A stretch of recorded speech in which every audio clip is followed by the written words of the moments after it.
Hi friends, welcome to honey stories. నేను మీ లక్ష్మి. అసలు love and war 95 episode యార్. ఉదయం కాస్త మధ్యాహ్నం అయ్యింది. కడుపులో ఆకలి అంతకంతకు పెరిగిపోయి రన్నింగ్ రేస్ పెట్టుకున్నాయి. అటు ఇటు తిరుగుతూ డోర్లు బాదుతూ అలుపు వచ్చి అక్కడే ఉన్న వేస్ట్ క్లాత్ మీద పడింది మేఘ. ఈవినింగ్ 6 అయ్యాక డోర్ తెరుచుకున్న శబ్దానికి పైకి లేచింది. లోపలికి వస్తూ, ఏంటి నువ్వు ఇంకా బతికే ఉన్నావా? ఏ పామో కాటేసి ఉంటుంది, పైకి టపా కట్టేసి ఉంటావు అనుకున్నా అని నవ్వింది సుష్మ. ముక్కు నుండి సెగలు పొగులు కక్కుతూ, నువ్వు దీనికి తప్పకుండా పే చేస్తా, వెయిట్ అంటూ రేగింది. ఏడ్చావు లేదా బీరాలు పోక, మార్నింగ్ నుండి తినకపోయినా బాగానే ఉన్నావే, పర్వాలేదు, ఇంకో 2-3 రోజులు తిండి లేకపోయినా బతికేస్తావు అని నవ్వి, ఏంటి నైట్ ఇడ్లీ అంతా నచ్చిందా, మింగేశావు? అది ఎక్కడిదో తెలుసా? డాబు చైత్ర లొకేషన్ చెప్పి అక్కడ ఫుట్పాత్ మీద వేస్తుంది నారమ్మ, దాని దగ్గర తీసుకున్నాం, టేస్ట్ బాగుందా అని కళ్ళు ఎగరేసింది ఆమె. అక్కడ ఎలా ఉంటుందో టిఫిన్ సెంటర్ నడిపే ఆమె రూపం గుర్తుకు రాగానే మేక కడుపులో చేయి పెట్టి గిలిగినట్టు అనిపించి పరుగున వెళ్ళి పెద్ద వాంతి చేసుకుంది. వాటర్ తప్ప లోపల ఏమీ లేక పొట్టంతా పిచ్చి పెయిన్ వచ్చి అమ్మా అంటూ కీసుగరిచింది. ఏంటి తిని అరిగించుకున్నాక కక్కుంటున్నావా? ఇదే దొంగలు పడ్డాక 6 నెలల కుక్కలు మొలటం అంటే అని నవ్వింది. నేను చంపేస్తాను అని దూకుడుగా మీదకి వచ్చింది. తన ఫ్రెండ్ హంటర్ పట్టుకుని ముందుకు వచ్చారు. వాళ్ళని చూడగానే వెనక్కి జంకింది మేక. అది మాత్రం ఆ మాత్రం భయం మెయింటైన్ చెయ్యి అని. ఇంకేంటి చైత్ర విశేషాలు? మీ అక్క ఏం చేస్తుంది? అవును, నువ్వు చాలా రిచ్ లైఫ్ లీడ్ చేస్తున్నావంట, అంత మనీ నీకు ఎక్కడదే? కొంపదీసి బ్యాంక్కి కణాలు గట్రా వేస్తున్నావా అని వ్యంగ్యంగా అంది. హోలీ బటంగ్, ఏమవుతున్నావే అంటే అరిచింది. ఓహో తగ్గు, నీ బతుకు చిట్ట అంతా నా దగ్గర ఉంది. మా అన్నయ్య ఎవరు తెలుసా? ఏసీపీ వాకు ఫోన్ చేశానంటే లైఫ్లో బయటకు రాలేవు అని బెదిరించింది. నేనే మీ మీద కేసు పెడతాను, నన్ను కిడ్నాప్ చేశారని అంటే అరిచింది. ఏడ్చండి వాళ్ళ కాదు కానీ ఎక్స్ట్రాలు వాకు, ఓకే. చూస్తారే కానివ్వండి, లేట్ అవుతుంది అని సుష్మ. దెబ్బలకు పైకి కనిపించకుండా పిచ్చ కుమ్ముడు కుమ్మి వదిలారు ఫ్రెండ్స్ అందరూ. హంటర్ ఉలిపించి, దీంతో ఎందుకు కొట్టలేదో తెలుసా? ఆడపిల్లవి మచ్చపడితే మాసిపోదని కన్సత్తో, లేకపోతే తాటి తీసేద్దును. చూసావా నాది ఎంత జారుగుండో? నన్ను చంపాలని చూసినా కూడా నిన్ను ఏం చేయలేదు అంటూ కింద పడి ఉన్న మేఘని ఒక తన్ను తన్ని, ఇదిగో ఫుడ్ తిని బలం తెచ్చుకో, రేపు ఈవినింగ్ వస్తాం అంది. ప్లీజ్ నన్ను వదిలేయండి, నేను చైత్రం కాదు అని బెగ్ చేసింది. ఏమే, నేను మేఘల వెర్రి పుష్పంలా కనిపిస్తున్నానా? అదంటే ఇన్నోసెంట్ బచ్చి, నేను అలా కాదు. నీ నాటకాలు నా దగ్గర వేయకే, ఇంకో వీక్ నీకు ఇదే పనిష్మెంట్. ఎక్కిన కొవ్వు అంతా దిగిపోవాలంతే, పదండి అంది సుష్మ. ప్లీజ్ సుష్మా, నన్ను వదిలేయి, ఐఎమ్ సారీ, ఏదో తెలియని వయసులో చేశాను అంటూ ఏడ్చింది. ఎప్పటిదాకా నేను కాదని నీలుగోవు, ఇప్పుడేమో సారీ చెబుతున్నావే? నిన్ను ఇలా కాదే అని పక్కనే ఉన్న కర్ర తీసి మరో 4 బాది చంపేయాలి అంటూ బుసలు కొట్టు, పదండి అని వెళ్ళారు. దెబ్బలు బాధ భరించలేక ఏడ్చేసింది మేఘ.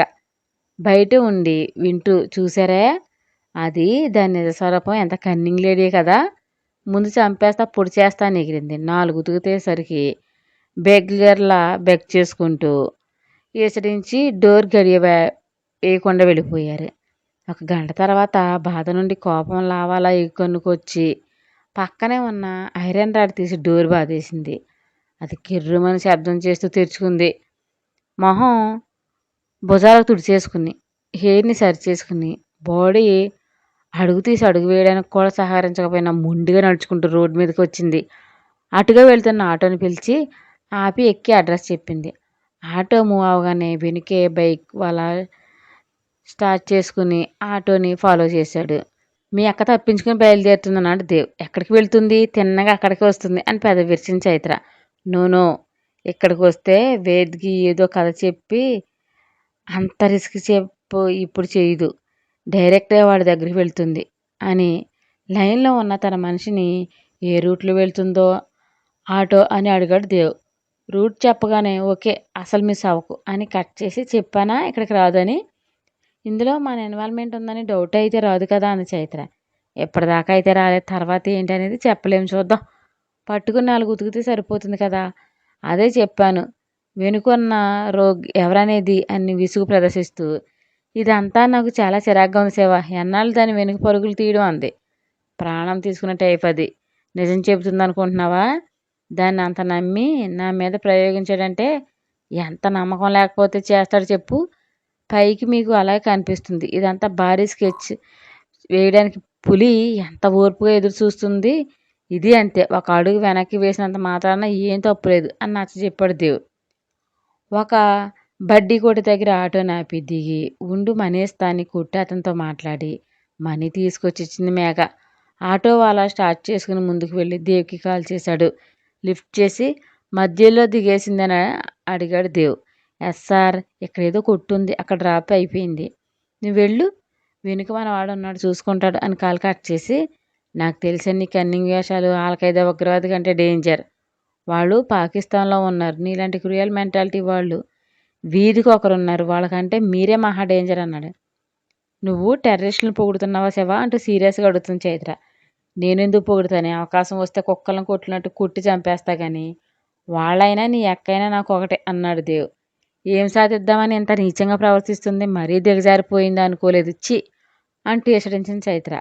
నువ్వు నిద్రపో, ఎందుకు ఎక్కువ ఆలోచిస్తావు, ఎవరు చీ చాలు అన్నా తను కేర్ చేసే స్టేజ్ ఎప్పుడో దాటేసింది.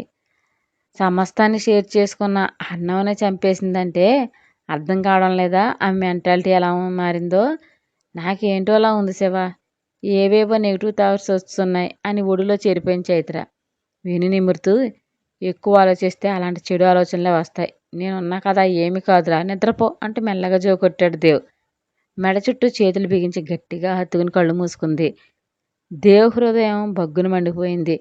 ఒక ఆడది ఇంత అల్లాడిస్తుంటే అన్ని అంగులు ఉండి కూడా ఏం చేయలేకపోతానని కసిరేగి దవడ కండరాలు బిగించాడు.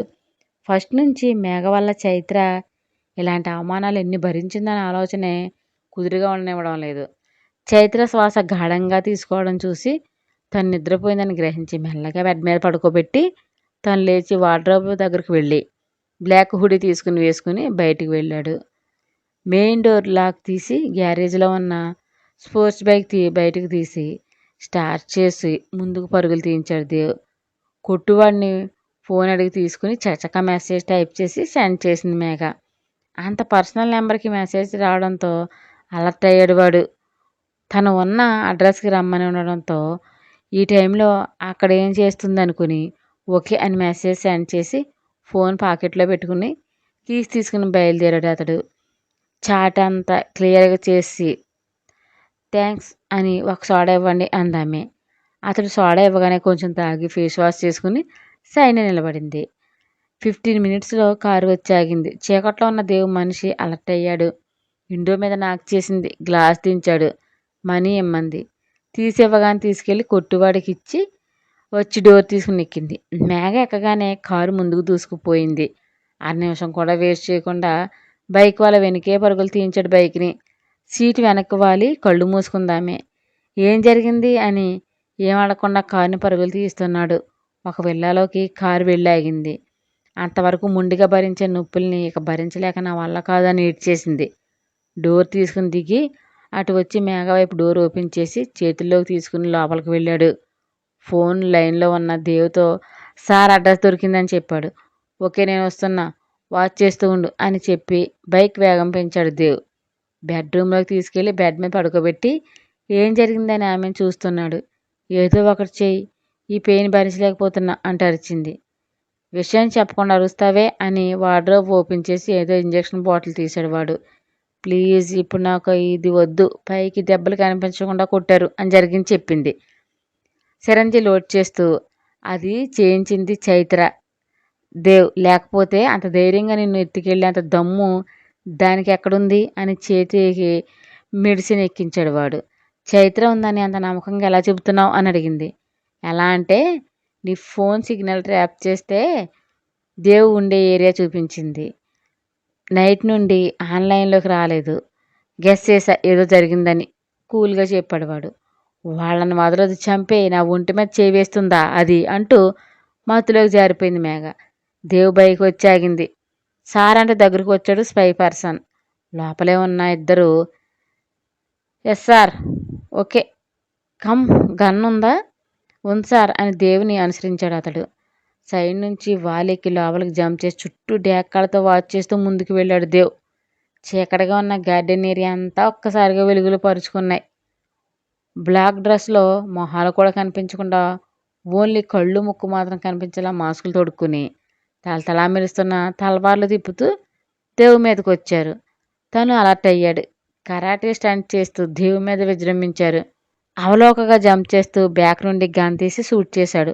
ఒక్కొక్కడు ఎగిరి అవతల పడుతుంటే అందులో ఇద్దరు గన్స్ తీసి ఫైరింగ్ స్టార్ట్ చేశారు. చెట్ల చాటుకు జంప్ చేసి వాళ్ళని షూట్ చేస్తున్నాడు దేవ్. వాళ్ళు చాటు నుండి షూట్ చేస్తుండగా దేవ్ గన్లో బుల్లెట్లు అయిపోయాయి.